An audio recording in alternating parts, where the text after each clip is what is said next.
I can still remember the night Rome held its breath. The air was thick with whispers of power, ambition, and something darker.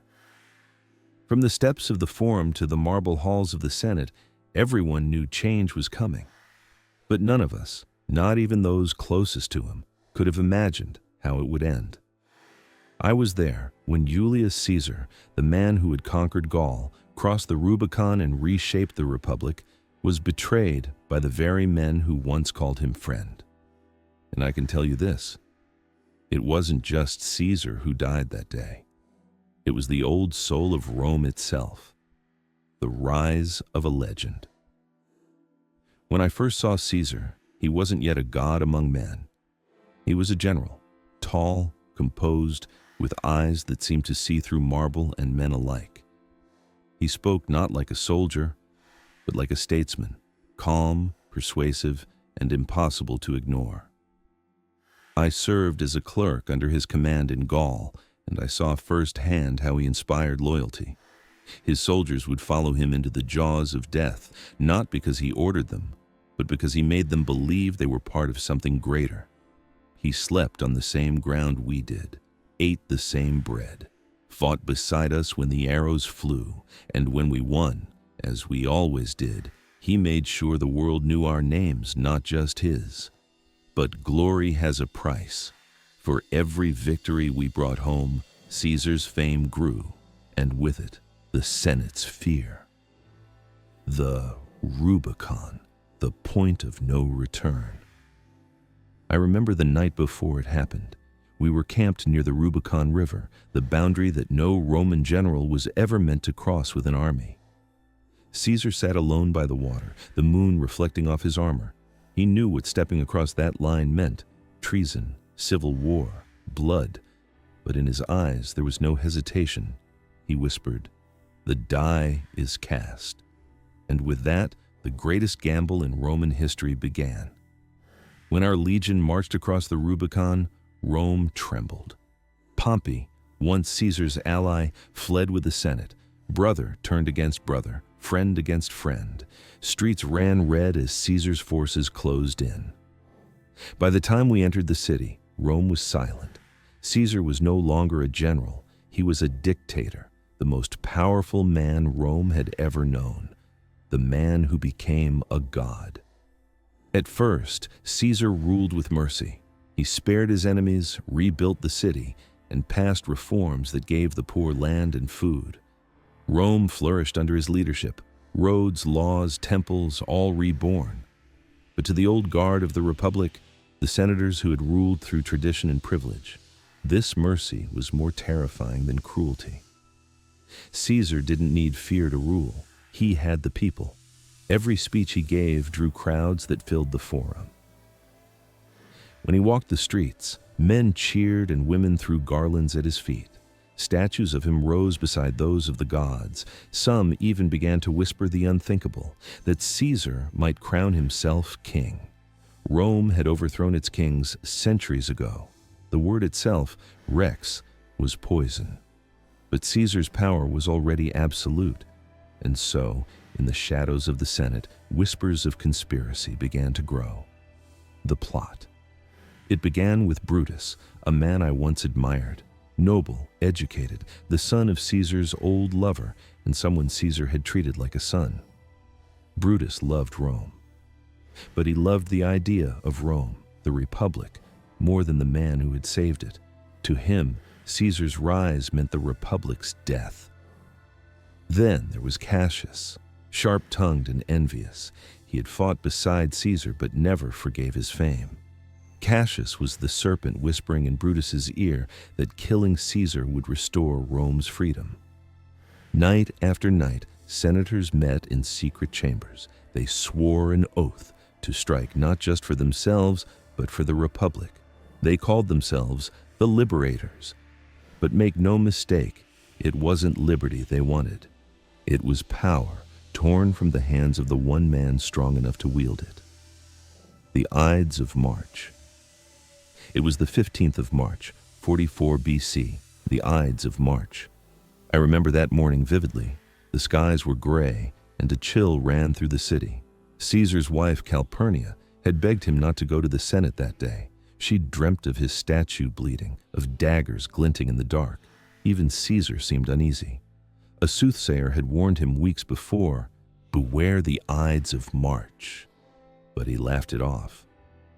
"They are only words," he told me. "If a man fears death, he dies every day."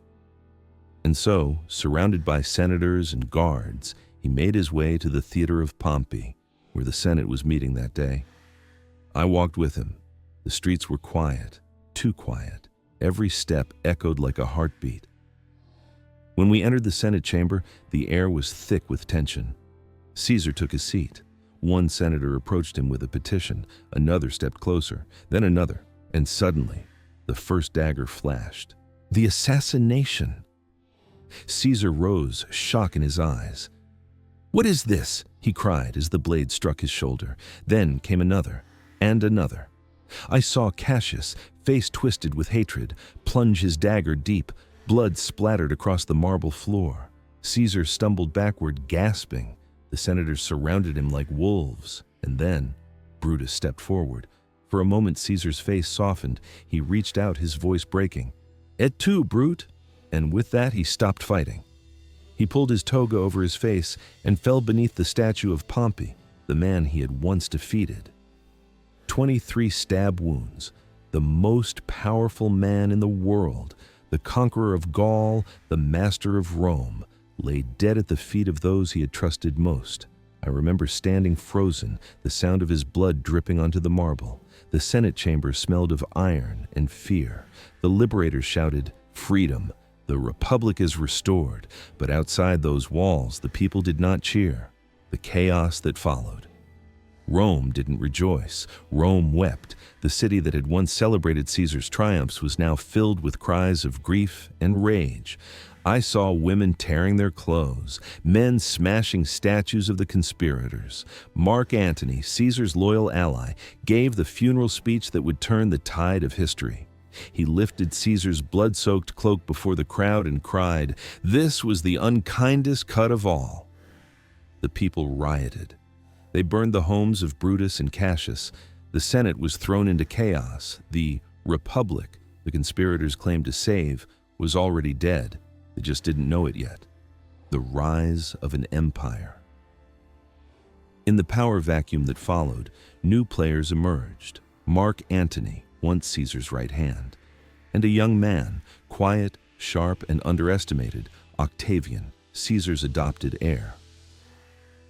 I watched them stand side by side at Caesar's funeral pyre. The flames rose high into the Roman night, sparks dancing like stars. Octavian said nothing, but I saw it in his eyes, the cold, patient fire of destiny, and he would fulfill it. Within a few years, Antony and Octavian turned on each other, and civil war returned. Brutus and Cassius fled east, raising armies of their own. They met their end at Philippi, where the so-called liberators were crushed. Rome was once again soaked in Roman blood, but from the ashes, Octavian, now Augustus, rose, and with him, the Republic was gone forever. In its place stood an empire, with one man ruling all. Caesar's dream had been realized, though not by his own hand. The legacy of betrayal. Years later, when I walk past the ruins of the theater of Pompey, I can still see the spot where Caesar fell.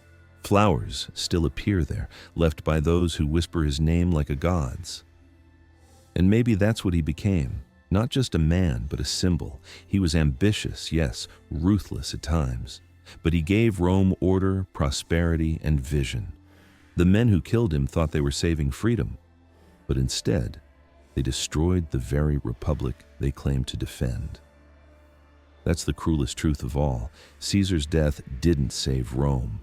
It transformed it. Standing beneath the broken columns of the Forum now, I understand what his life meant. Power, once given, cannot easily be shared. Loyalty, once broken, can never be restored. And betrayal, once done, reshapes history forever. Julius Caesar's death was not the end of a man. It was the birth of an empire. His name would become a title, Caesar, carried by emperors for centuries to come. The conspirators wanted to stop him from becoming a king. Instead, they ensured Rome would never be without one again. So remember this: empires are not just built by swords, they are built by ambition, vision, and sometimes betrayal. And on that blood-soaked Ides of March, when the greatest man in Rome fell beneath 23 blades, the Republic died, and history took its next breath. Like, subscribe, and comment if you want more cinematic stories that bring history to life, where empires rise, friendships shatter, and the world changes in a single heartbeat.